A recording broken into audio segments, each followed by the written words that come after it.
Welcome to World of Marketing Podcast, a Foster Web Marketing production. Here's your host, Tom Foster. Hello, everyone, and welcome to the World of Marketing, where I talk with industry leaders about marketing, mindset, and business growth. This episode is brought to you by my own company, Foster Web Marketing.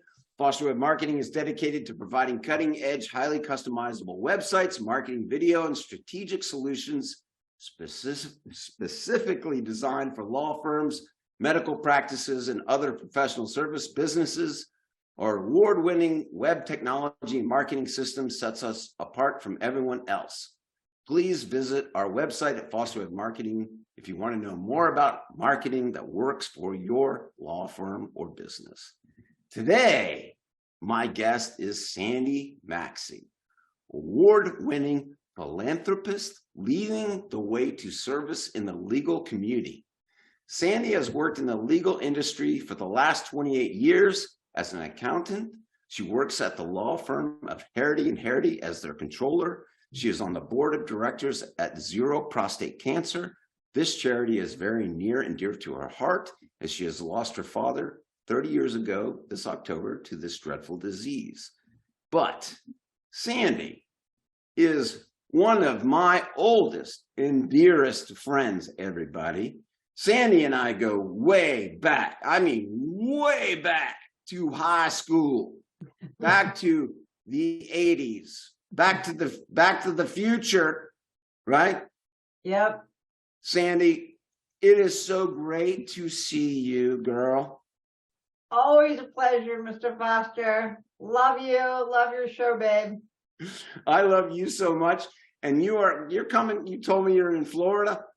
I am what's called a snowbird. So I live in Florida 8 months out of the year. I live in Connecticut 1 month out of the year with my grandkids. And then I'm in Virginia 3 months out of the year. What? You still got the house here in Virginia? I have a condo in Reston, Virginia that I bebop back and forth to because my law firm is located in Fairfax. So I have a condo in Reston, Virginia because we sold our house during COVID. So I got a little condo in Florida, a little condo in Virginia, and I bebop back and forth. Well, okay, so everybody, Sandy and I went to high school together. T.C. Williams. For the Titans, yep. Right? And Sandy, one of the things about Sandy is, and I was just saying this to her, she has always been a giver. She is all about community. She's, always, when we were kids, like she's always been the one that brings everybody together, brings the party together, always the one. And so tell me a little bit about this charity. Like, tell me a little bit about this. Okay, so because you just won this award. That's why I reached out to you. Like, tell me about this. I did. So I won a fundraising Bold for Blue award, which is given out by ZERO Prostate Cancer. And ZERO is an organization that I connected with back in 2010. I had lost my dad in 1993 to prostate cancer, so it'll be 30 years this October. And I ran my first race back in 2010 with them called the Dash for Dad on Eisenhower Avenue in Alexandria. Mm-hmm. Now, this organization is actually located in our hometown of Alexandria, Virginia. Where I am right now, folks. Where you are right now, yep. On King Street, which is where their headquarters is. And so, yeah, I would do fundraising events for them multiple times. And this year, they asked me to join the board of directors. So wow. I'm now on the board of directors for ZERO. And yeah, it's such an important charity. It's huge. Well, it's so good of you to give your energy and your love to this cause, I mean, and you do this in everything that you do. So let's talk a little bit about what you do. Tell me about your experience working at this law firm. Right. Harrity. So I've been at Harrity Harrity coming up on 14 years now. Wow. One of the founding partners, John Harrity, had a heart attack in 2016. And as a result of that, Harrity for Charity was born. Now, Right. Harrity for Charity is an organization by Harrity and Harrity that gives 5% of our firm profits away to 4 charities: American Heart Association, Inova Children's Hospital, ZERO Prostate Cancer, and No More Stolen Childhoods out of Maryland. The employees also donate, 100% of the employees at our firm donate to one of those 4 charities out of their paychecks. And Wow. so, yeah, we're definitely trying to move the needle and make a difference. By picking 4 charities, it kind of, we were able to give more, obviously, to 4 different charities. So yes, it was born from that. I was so fortunate that the partners chose ZERO as one of the 4 charities to give to, because, you know, American Heart Association, John survived a widowmaker. So obviously Right. that's everyone's go-to. They see John's video and they're just like, okay, I want my money to go to the American Heart Association. But what they don't get and understand is that all of us, you know, have men in our lives, and 1 in 8 men are going to be diagnosed with prostate cancer in their lifetime, and that's just shocking to me. I mean, 1 in 8. So Right. one of the 8 men that you know will be diagnosed with prostate cancer. But because of ZERO, you know, 99% are living, you know, past the first 5 years. So before that, you know, my dad had a heart attack, and then next thing you know, he has prostate cancer, and he's dead in 4 months. Like, they just didn't have 30 years ago what they have today. And so that's why. What is your advice to people about that? So my advice is to get a simple blood test. It's a PSA test. They tell you to wait till you're 50. I just met a young man at the ZERO Summit over at National Harbor, diagnosed at 38 with prostate cancer. And thank gosh he went and got it checked, because, you know, I think this is treatable. It is treatable. It absolutely is treatable. And men get nervous, you know, because when you talk about prostate cancer, you talk about interfering with their sex lives, and they get really scared. ZERO has all of these groups, support groups that you can talk to, and they'll tell you what to expect if you do this treatment or if you do that treatment. And they've got people that'll talk to you. I mean, this young man was so lost at the summit because he's like, I'm 38, like, what do I do? You know, why aren't they advocating for me? So ZERO is advocating for everyone. And I would just recommend at this blood test stage to get it checked out at 40. Like we do, we've lowered the bar for colon cancer, right? Or colonoscopies.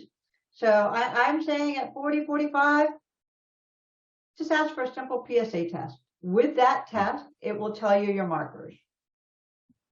So hear that, guys? You don't need to go in and get, you know, the thumb in the butt. That's it. That's it. It's not the thumb in the butt. It's not. It's just a little blood test, okay? That's we can all do that. Yes. That's good to know, Sandy. I know, right? Because it's and with the treatments, with AI, artificial intelligent robotic treatment, like it's amazing that they can actually, you know, back in the old days, they're shooting a gun up and grabbing specimens. Nowadays, they're doing an MRI assisted, you know, biopsy with a needle. Is so easy and so painless.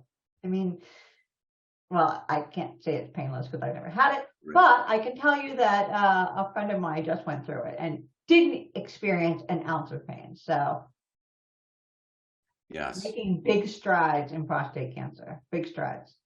Yes, well, very good. And thank you for being on top of this and, you know, looking out for us guys. Right? Yes. Yes. So let's talk a little bit about how you got started. I want to know about how you got involved. I mean, I know how you got involved in the charities, but how did you get involved? How did you get to start working at the law firm? Yeah, so it's definitely an interesting journey, right? I know you've had an interesting life. Yeah. You know, back in the day when we decided to go to college, you know,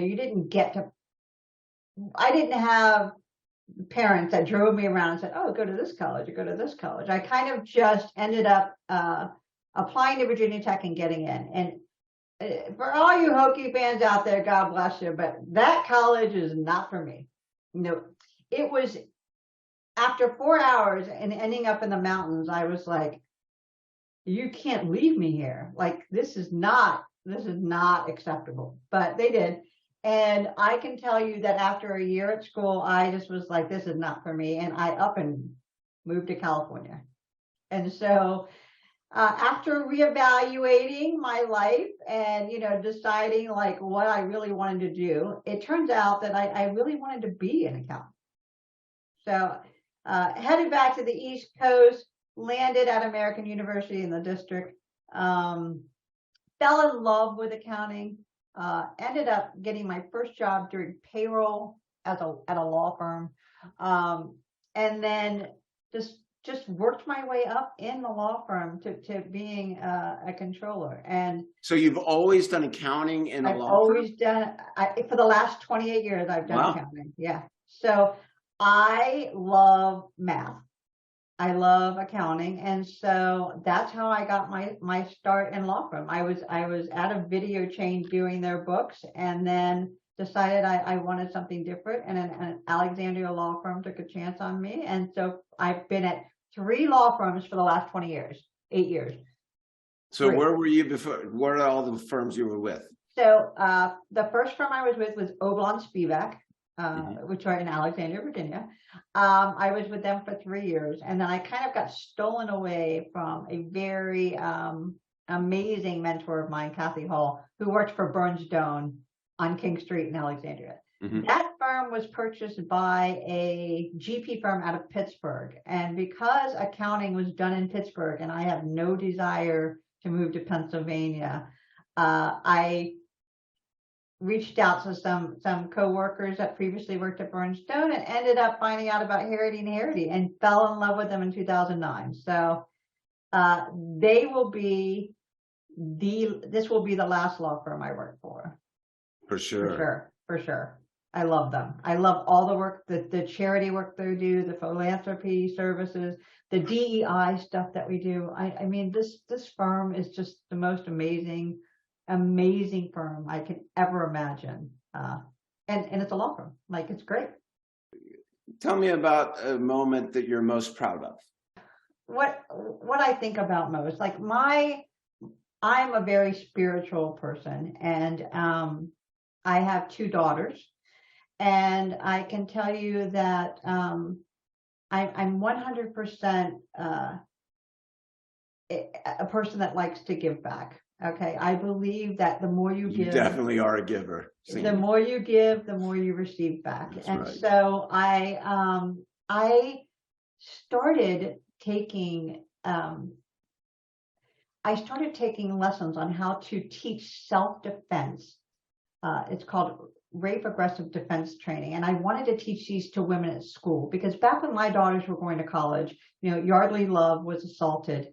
I was a victim of a sexual assault at the age of 11, and I should say survivor. I'm a survivor, not a victim. So I wanted to be able to send my daughters off with the tools that they need to be successful. So I make them take my classes. I make all my friends' daughters take my classes before they go to college because, even though I have a concealed permit to carry and I have mace, I am not that person that's going to stick a gun in my yoga pants or remember to have my keys when I'm jumping out to the ATM. The car is going to be running. The mace is going to be on there.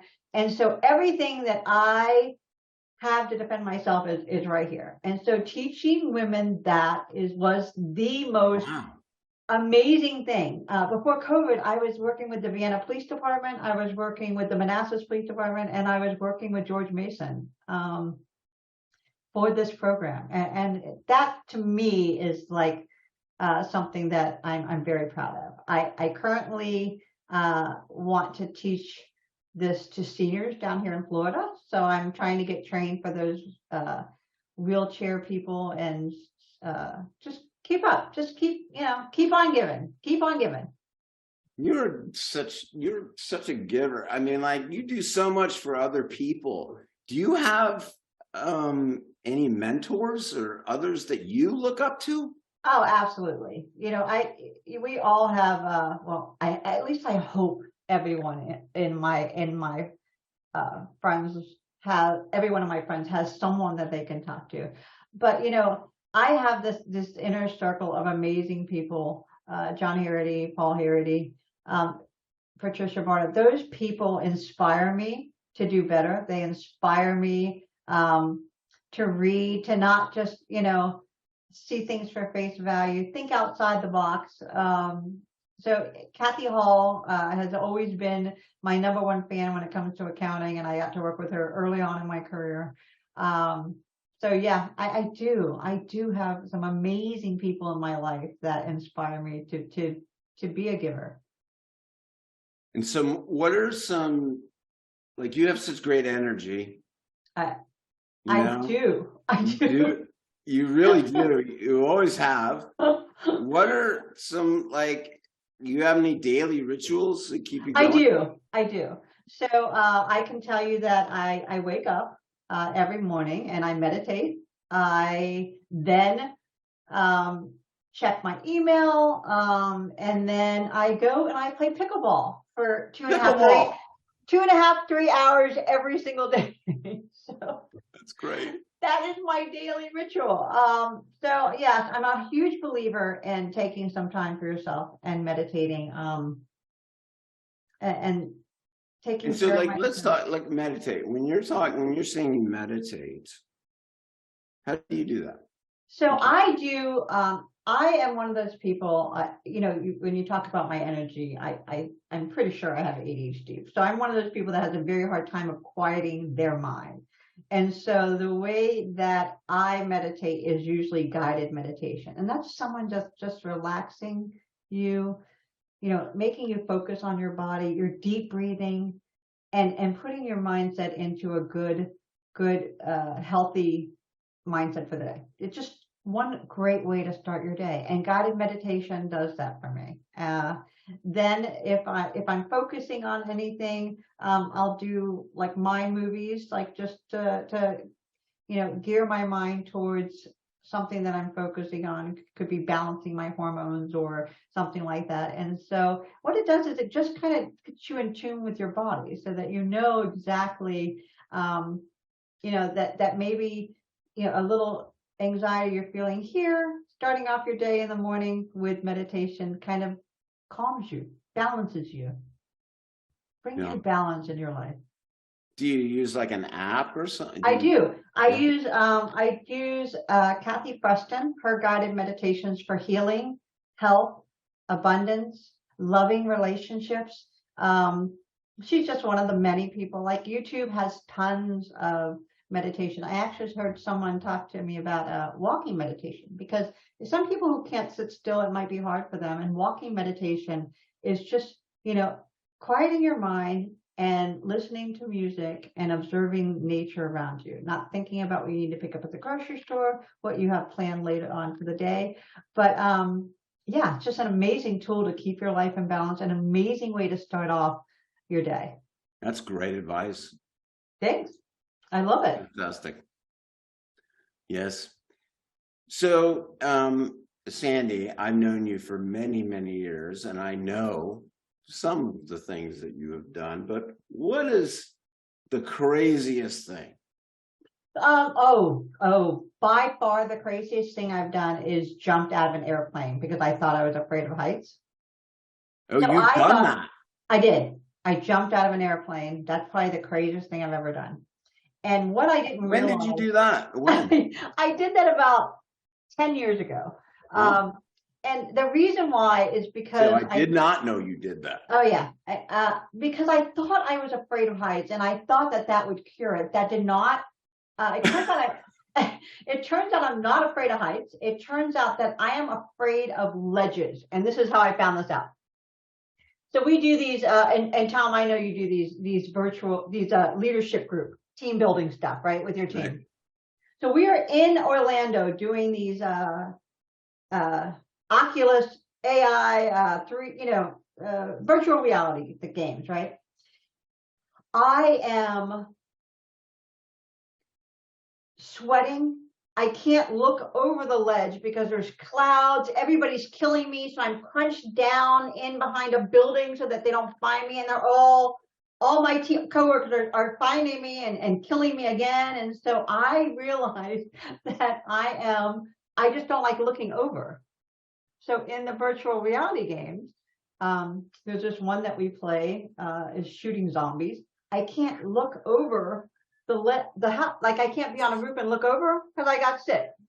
I know what you mean. I feel the same way. That's it. So apparently it's vertigo. So it's a fear. It's not a fear. It's just your brain doesn't realize that you're not on the roof. That is interesting. I feel the same way because like when I'm in an airplane, I'm not like afraid. Right. Like when I look out down, I'm not like, oh, I'm afraid. No. But if I'm like in a building and I'm like at a ledge or on a balcony or something like that, like I feel like this, like I feel a fear there. Yeah, and I've actually seen videos where people who are bungee jumping, and when they look down, I actually get sick. Oh yeah, me too. Yeah, so it's just vertigo. So you're not afraid of heights; you're afraid of ledges. Wow, good to know. So I didn't need to jump out of an airplane. My dad would have said, my dad was a pilot in World War II. He would have said, why would you want to jump out of a perfectly good airplane? I know, right? Yeah. Well, it was fun, wasn't it? Yeah, no. Yeah, no. Nope. Very good. Nope. So do you watch podcasts or listen to podcasts? So what are some of your favorites? So of course, Foster Web Marketing. Oh, right. I am a pretty big audiobook avid self-help reader. And I haven't really gotten into podcasts. I can't really tell you like. Well, what's a good book? What's a good book then? Oh, so I've got some favorites out there. I always recommend The 4 Agreements. Okay. If you've ever read that. Another favorite is The Happiness Advantage. If you've got some negative people who always see the negative in your life, give them a copy of The Happiness Advantage. It's just such an amazing. What is it? The Happiness Agreement? Happiness Advantage. The Happiness Advantage. Who's that by? Is it Sean? Who is that by? We'll find out. You find out. But yes, Happiness Advantage is such an amazing Sean Anker. That's Sean Aker. Yeah. Okay, Sean Aker. Yeah. Thank you. Such an amazing book. When we talk about our leadership team, a couple, there's a couple. Getting More is a great book. Is all about negotiations and right. seeing. And I used to do this with my kids, right? You want to be able to have a negotiation with them, not just give them what they want. You want the end result to be what you want, but you want to kind of show them the way to say exactly what you want. So Getting More is a book. We actually send all new employees Getting More and Getting More and The 4 Agreements. Because The 4 Agreements is it's definitely a game changer. The 4 Agreements is a game changer. I'm not going to say our age, Tom, but in your 30s, you kind of were worried about what people think, and we're making assumptions that what we're seeing is about us, and so my biggest advice to people is to tell yourself a different story. I love that advice. And what I mean by that is, you're behind someone that's going really slow on the freeway and they won't move over, or someone just cut you off. Instead of that immediate reaction to get angry, tell yourself a different story. Tell yourself that maybe he's rushing home to see his wife who needs to go to the hospital, or maybe he's trying to get to the hospital to see a dying parent. If you just tell yourself a different story, so much less stress, so much less anger. So, you just tell yourself a different story. So you said that you send these books out to your employees? We do. As soon as they start with a firm, we send them the books. We send them a Harrity Yeti. We'll send them a nice polo shirt that has Harrity on it, which I'm not wearing today. So it's just like a welcome basket. That is nice. Welcome So to the firm. how many employees at Harrity? So we are at 76 now. Wow. 76. And when I started, it was close to maybe 18. Wow. I know, we've grown. We've grown. And forgive me, but what area of law does Harrity and Harrity practice? Right. Harrity and Harrity is in patent law. Okay, very So good. they do patent pros and prep for really mechanical and then mechanical and engineering space. Usually patent engineers can work in chemistry, litigation, interference, bio, but yeah, we do mechanical. Very busy. Very busy. We have been. So on that, so you brought up, the pandemic. How disruptive was that? So what was so amazing about our law firm is that we already had remote people. So we already were under the impression that, people could work from other parts of the United States for us and still, and maintain a virtual environment for all of our work. So once we had already migrated to the virtual environment, when COVID hit, we just sent the rest of the people in Virginia home with equipment because we had already been set up in the cloud. So we were way ahead of everyone else. We sent them home with equipment and never went back. So we still have about 3.5 years left on our lease and we're trying to sublet it, but we haven't been back, which is why I up and moved to Florida because I could. That's fantastic. That a similar thing happened to me. I mean, when I had my place in Fairfax, and my studio, and then that's done. I'm out of that place, and I bought this beautiful place in Old Town. You got to come see. Okay. The place when you come back. When you come back home. Okay. You got to come see it. Well, listen, Sandy. It has been wonderful having you on my podcast. Thank you so much for asking me. Like this, if I could just reach one person that listens to your podcast to go get a PSA test. Right. Winning. There's a bunch of dudes that listen to my podcast. I need dudes to go get their PSA test. I need dudes. Listen to Sandy, okay? Listen, go get your PSA test. All right, everybody. It's been Tom and Sandy on the World of Marketing. Sandy, you stay. It's been Tom and Sandy on the World of Marketing. You all have a fantastic day. You take care. Bye, guys.